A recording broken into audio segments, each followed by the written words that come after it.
wants it pronto, so we shall see. All right, meanwhile, boomers are going bust. You hear about this? No wonder so many of them are putting off retirement fast. They're taking care of adult kids who ain't leaving, and now aging parents whose own costs are not exactly declining. To Larry Winget, who says it's payback for the so-called entitled generation. But that does not mean that they have to be the sandwich generation and suck up the bills for all generations. Larry says it's time for tough love, and he's just the guy to dispense it. Larry, what do they do if you're taking care of mom and dad, and then you also got a kid living with you for a long time? How do you deal with it? Well, first of all, you got to make some choices. I think the first choice is that you take care of yourself, because eventually you're going to get old, and you better have prepared.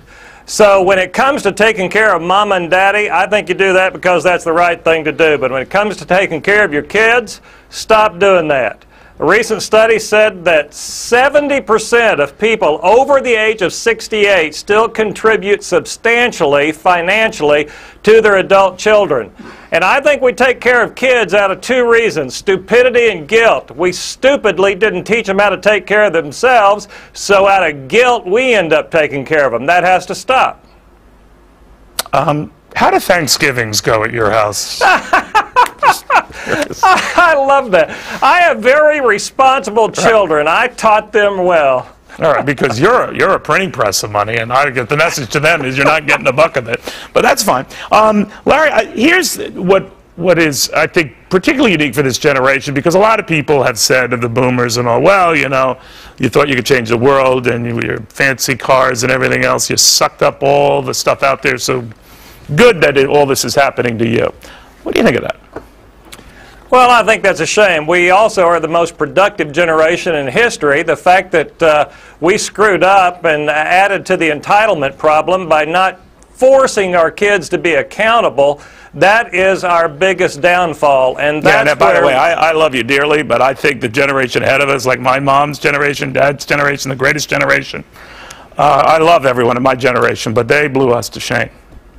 I agree with that too. No, I do. You're right on that. I think, though, we still have to step back in. It's never too late to force some accountability on our own children. And those 70% who are still taking care of adult kids, they need to get tough, go in and say, you know, I should have trained you better, but I didn't. But still, you know, you're going to have to take care of yourself. Another hitch on the way out. All right, enough of my questions. Let's get right to yours. And Larry, every time people know you're coming on, we get a lot of them. First up, Evelyn on Facebook.